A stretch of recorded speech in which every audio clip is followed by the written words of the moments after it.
TV.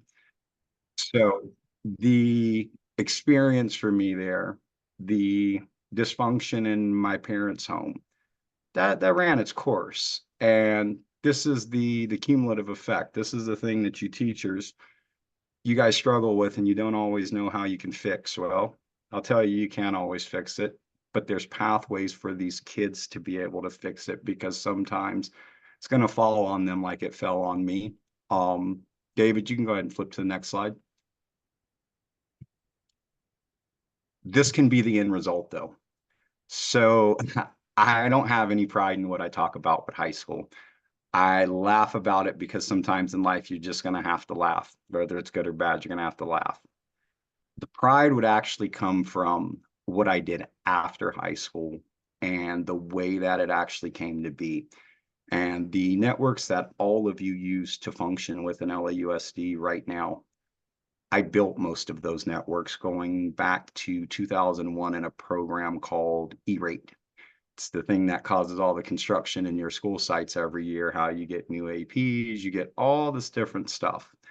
Through the course of hearing about Cisco, while I was sitting in one of those TV schools, I decided I wanted to go be a CCNA. And it's a very challenging test. I actually failed it the first time. I missed it by 1 point. Second time, though, I passed it. After I got that test, I got a couple more tests done. I did my MCSE. I don't have that on here, but it's much like David. It's the Microsoft side of things.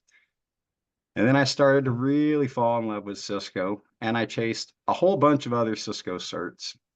And although I don't say it about myself, my peers speak fairly highly of me. I, in fact, have a professional recommendation from the current Chief Information Officer of LAUSD, Sohail Patel. I didn't earn that when he was at LAUSD. It was at his previous job, Red Hawk, but I also have LA County Sheriff's Department.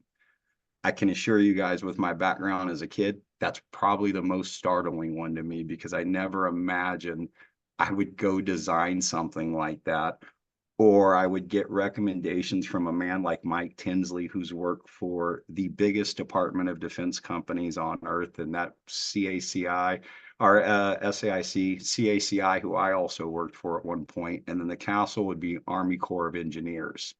All of them speak very highly of me, but all of it comes from what I learned in the Cisco way of going through things. I always had a curiosity for technology. I grew up in the Nintendo generation. I used to look at ads from Circuit City and things like that. You guys look at Instagram ads. I look at them same things too. So don't think I don't get it. But if you can find a way to focus a lot of the frustrations that you guys face, and I acknowledge you all have my teenage daughters too,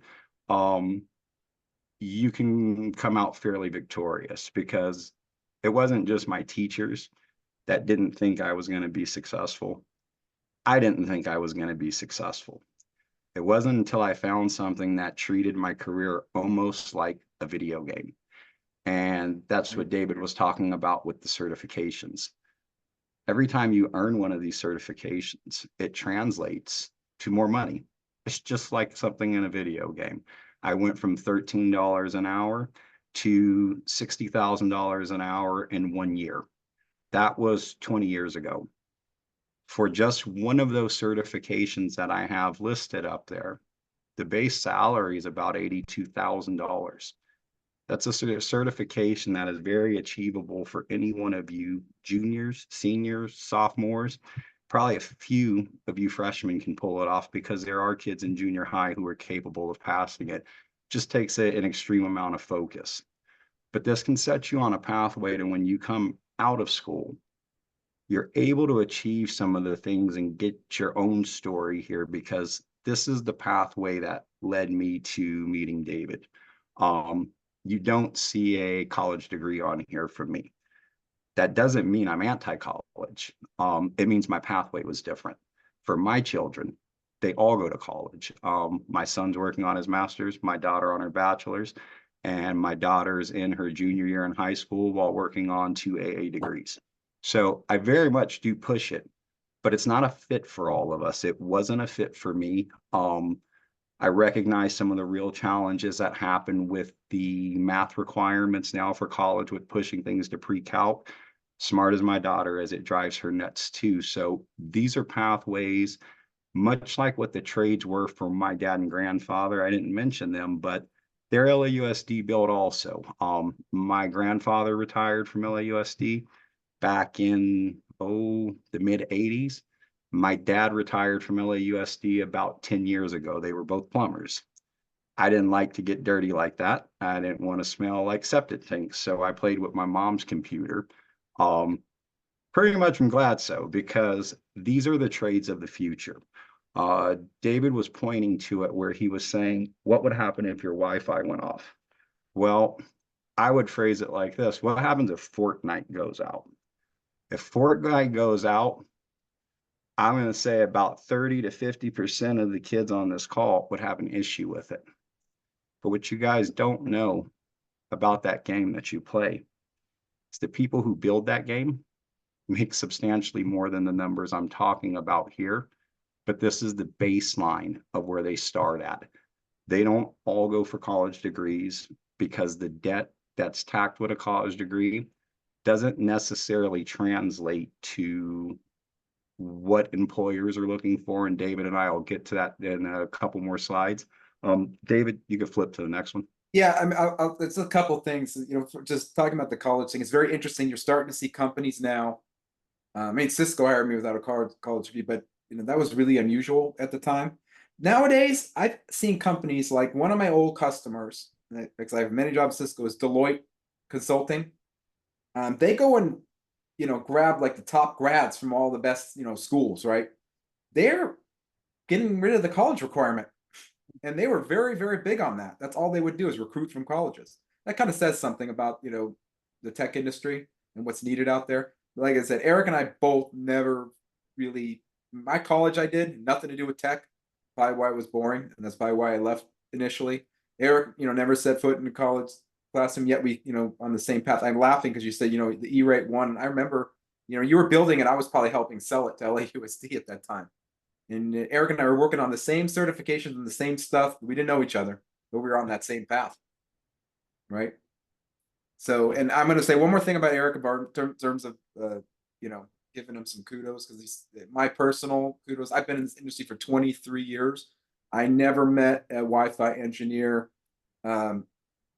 outside Cisco as skilled as he is. The stuff he's done and stuff he's currently doing, which I can't even really talk about.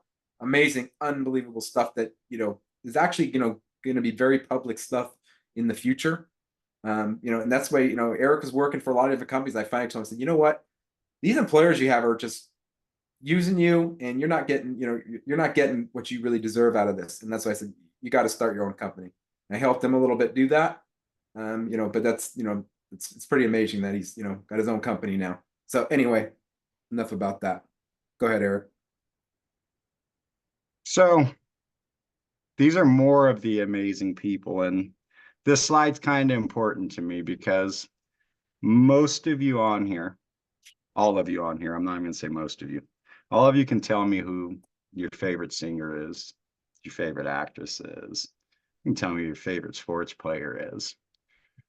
But you can't tell me, not until right now, you're gonna learn who all the people are who make the networks happen that enable all of those different functions. Because whether it's entertainment, it's work, it's how we get our food, how we call up a car, it all goes through in some fashion these people here.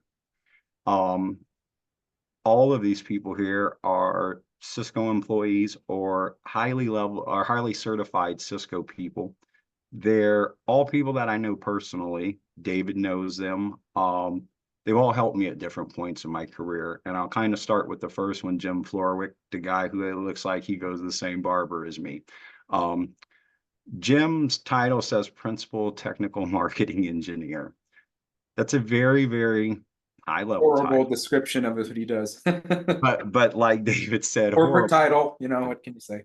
the there's levels to the greatest on earth, just like in sports. There are people who just are in a class of their own and can't be touched. And although some describe me as that, there are the people who I look up to, who I believe are 100% that. It's the people I've learned from, and that would be Jim. Much of what we do, when you think of a wireless connection connecting to a device, it comes from Jim, because although he works for Cisco, he actually shapes a lot of the full protocol structures and the way wireless works for everybody. When it comes to making it work, there's nobody on earth that's trusted more than him by people even outside of Cisco who are competitors. They know he is the absolute top. Um, I don't use the term lightly, but in video games, you have God mode. Jim would be God mode in RF. The man's absolutely amazing. Then we have on the right side, Yogesh, the director of product management. With everything you heard David describe about how Cisco effectively controls the internet, everything goes through it, touches a Cisco device somewhere, somehow. He's in charge of all the management of that product. That's the man. So when you see a Cisco device, you now know the face of the man who's in charge of all that product for the whole planet. That's him and his team. I got to remember the other two guys' names. I apologize, but I don't. Then we go down to the bottom and we got Mike Lipsey.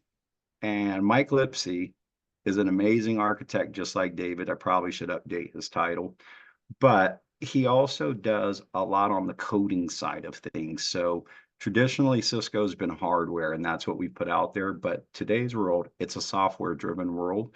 And he is one of the guys that goes around worldwide training people how to do software. Then we go all the way to the left, and the left is pretty cool because all you guys hear about it, you wonder about it. And that is artificial intelligence, or AI. The guy on the left, the guy who is probably not much older than my oldest daughter, Richard Jang, is the senior product manager for Cisco for AI and AI ops and assurance. It means he's a very, very smart young man, not much older than most of you guys. And with the age gap between him and I, that means that could be any one of you within about 10 years. Or you guys could go even higher, and these guys in the middle, these guys are Cisco legends by leaps and bounds in the professional services world. Shwayne Davis, that's one of my very close friends, just like David. Him and I worked at multiple different places together, but he also holds 4 of the CCIEs. In the Cisco world, you'll hear that the CCIE is the top cert. There's actually 8 versions of it. Any one of those versions has a lower pass rate than the California State Bar exam for lawyers, meaning it is substantially harder than a lawyer's exam. Shwayne holds 4 of them, but Shwayne is also the person who built the first Cisco IP phone network in LAUSD. That was put out So there. if you're in a classroom and you see a phone, a Cisco phone, That's who built it. Cisco phones in the classrooms when I go, that's Yep. that was Shwayne. That's who built it. And then there's Neil. Neil's the guy with the cap on, with the big O smile. For you guys who like to knock out every achievement in a video game, well, Neil did it in real life. Neil holds a CCIE in every technology discipline. He holds a CCDE, which is harder than the IEs. And then he holds a DevNet expert, which is above the level that Mike Lipsey has. And there's probably no more than 30 of those guys on Earth right now. Yeah. In Neil's realm, I think there's 5 people who hold the level of certifications he does. So I bring them to you guys to show you guys, these are the people out there. They all look different. They're all different ages. But we all unify in one thing, and that speaks to the level of inclusiveness and diversity that Cisco really, really preaches. And I could tell you guys, the time I built my career, it's more than a slogan. I've seen it we're in 2024, so I'm on 23 years myself also this year. But last year was kind of special because although I'm big, I never really played football. I didn't like it. Coaches always tried to get me to play. I would sign up for their classes like you see on my transcripts. I got an A. I never went to their class once. Like I couldn't tell you anybody on the team. But this past year, I did get to see the real Lombardi trophy, the same one that's from the Super Bowl that David went to go to, same one that all these famous players, they love that trophy. Well, there's another pathway for you guys to get to things like that. And mine was simply just doing my job. Like I literally was walking around Cisco Live, this conference you see in the background. You guys know what Comic-Con is. Cisco Live is Comic-Con for the best in the IT world, and there can be anywhere from 30,000 to 50,000 people there. And you get to learn, you get to connect, you get all kinds of free stuff. I come home with so much free stuff. But you guys got to work on certs before you get there because you got to be 21 to even attend it. So you can't get to that soon. There's some requirements. David, hit the next slide because we're Yeah. running up on the time window. Yep. So really quick, like I said, there's a lot of work, but like me and David, hope you guys take from this. You can also have some life-changing experiences. David and I started this together a year ago, talking to students and teachers. Got to tell you guys, I never ever would have done this if it wasn't for David. And it started from places like out at Dumont. David and I go out there and we off-road. We sit around the campfire and we talk a bit. He's told me for a few years now, you should go out and talk and you should do this. I'm like, no, nobody cares what I have to say. And all the different stuff. And then I started talking and some students have started getting engaged. I'm hoping more of you take from it. There's more possibilities in if you don't make it to college, your life is over because picture on the right definitively says that's false. The man on the left, he's highly educated. 2 bachelor degrees and a doctorate. Dr. AJ Monty. He used to be at a place called Solar Impact down in South Central LA off 61st and Central. So David and I also mentor there. But then we also have Oliver, who is LAUSD's Deputy Director of Customer Support. So when you call the LAUSD hotline, he's the Deputy Director for that. And Oliver's path is much like David's path. He started in IT like I did. He started with his certifications. But Oliver didn't want to keep doing the tech side of this. So he said, you know what? I'm going to flip gears. I'm going to go back and get my degree. Well, now he's a deputy director at LAUSD and he's been out there 20 years. So that's kind of it in a nutshell. David, we're running up on time. Flip Yeah. the slide. We need like 2 hours for this deck. Yeah. So here's what we want to talk about, your next step, what you could do. So Cisco, I talked about like trying to make Cisco trying to make the world better and better. And for the past 20 years, we've had this networking academy. Network Academy started literally because, they wanted to bring the internet to places in the world that didn't have it. Places in Asia, places in Africa, South America, and there just wasn't training or anything for people to learn this stuff. But the internet and the networks need to be built out there. So we started this networking academy, and since then we've got trained 17.5 million people on networking. That, in a nutshell, is the Cisco Networking Academy, and that Networking Academy has been brought not only to places around the world, but expanded to community colleges. You talk about LA Community College District, East LA College, Trade Tech, Valley, Mission, they all have this Cisco Networking Academy where you can take these classes. They're it's just whatever community college tuition, whatever you have to pay, which probably isn't that much these days. They're trying to encourage people to go, but this is a trade that you can go learn at a community college. And this is something that really didn't exist much when Eric and I were doing this. We had to do this on our own, but we have it now. And so you can do this learning anywhere, anytime in a community college. But what I wanted to talk about first, though, is how you could do this right now, today, for free on your own and get started with it. And, and that's skillsforall.com. Just, remember that Go there, you can go there and you could take a little class on computer networking, PC support, cybersecurity.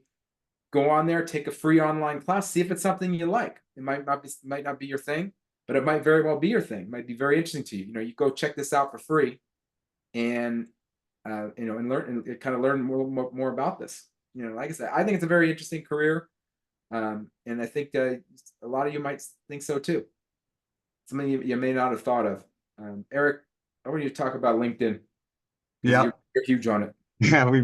Yeah, I'll keep it short. So LinkedIn, everybody hears about resume preparation leaving high school.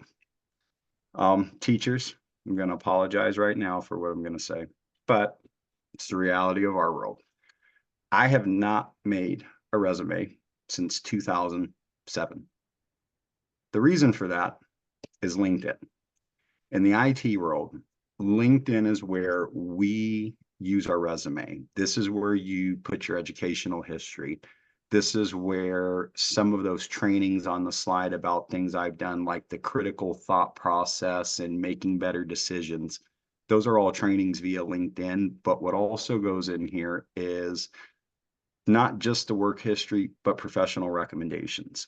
And my parents, the way that they had to go about references was they go ask somebody for a reference letter. It'd be on the letterhead. They got to hope they get it and don't destroy the paper before they submit it and all this crazy stuff. In today's world, that's all done via LinkedIn. I have, I don't know, I think there's like 40 on there. It's a lot. I've been at this for a while, but you guys can do it too, because I treat it just like video games. The other value in LinkedIn, especially for us that hire in IT, is this is where we can validate your certifications. As you start to pass different things, you're going to get badges, and those badges are going to be handed out through a system named Credly, which it'll tell you about when you get to that phase. But those badges also link to your Facebook if you want, your Instagram, your Twitter, but more importantly, your LinkedIn. All of you know what you use TikTok for. All of you know what you use Instagram for. You all know what you use Snapchat for. They all have different functions, although they appear to do similar things. In the IT world and in a lot of the corporate world, really, LinkedIn is where your value's coming from. So along with creating your skills for all account, which you guys could create today, um, I believe on LinkedIn, you can create it. You have to tell them your age still, so it needs to be for minors, but I believe minors can create on there still. It's limited. If you guys do that, feel free to send me and David an invite. We'll be your first peers on there and help you guys get started in this. But those are two actions you can take absolutely today that will lead us to the last three options. And I got like 1 minute, so I'm going to go through those. The last three is the Cisco Networking Academy. That's going to be something, teachers, that we need to talk about. You could probably insert it into your networking pathways, but there are some very stringent requirements to do this and some testing that would be required of you. We can get training for that, but that would be something we'd need to follow up offline. And from all of that, the end result would be ultimately for each of you to get a path to Cisco certifications, find what technology you want to go for after the CCNA. And then after you've achieved one, that introduces you to Cisco U. I'm sure you can imagine what the U stands for, but this is where you can do recertification trainings. In our world, we do have to retest every 3 years. That's how we stay current. There's no, you did this and you're done. To maintain those certifications, it's every 3-year thing. The cool thing that Cisco did for you guys that didn't exist in me and David's life really is you can do it through Cisco U and not have to keep taking the same test over and over. You can do learning credits and things like that. So we're running right up at the end, and I don't want to run over Michael's time, but I believe is that the last slide, David? Yeah. Yeah, that's the last, yeah, so that's the last slide. Teachers, if any of you would like to chat further, reach out to Michael and let us know, or to Celine in the CTE group. And we'll see where we can help. We do go out to different schools to talk to the students. We went out to North Hollywood High School last week and talked to, I think it was 3 classes a little further. And that kind of lets them engage a little more in the feedback outside of a mass chat scenario. So if that's something you're looking for, just reach out to Michael and he can get with us. All Thank right. you. Thank you very much, Eric. Thank you very much, David, for joining us. These middle schoolers have a lot to think about for sure. And I think you've opened your eyes, you've opened their eyes big time. Hopefully your teachers got screenshots. If not, just like Eric said, just check with me. We'll see if you can connect to these two gentlemen, and we appreciate it very much. And hopefully, you'll be back here Thursday morning for the grand finale, the 4th part of the webinar series, where Eric and David hopefully will be back with us, along with the 2 high school teachers from the first session and the 2 college instructors at ELAC, where they'll be able to answer your questions live for that 45-minute period starting at 10:50. That's this Thursday morning on March 7th at 10:50 a.m. So I want to thank everyone for joining in and appreciate your time, and have a great rest of the day. Thank you, everyone. Thank you. Thank you, gentlemen.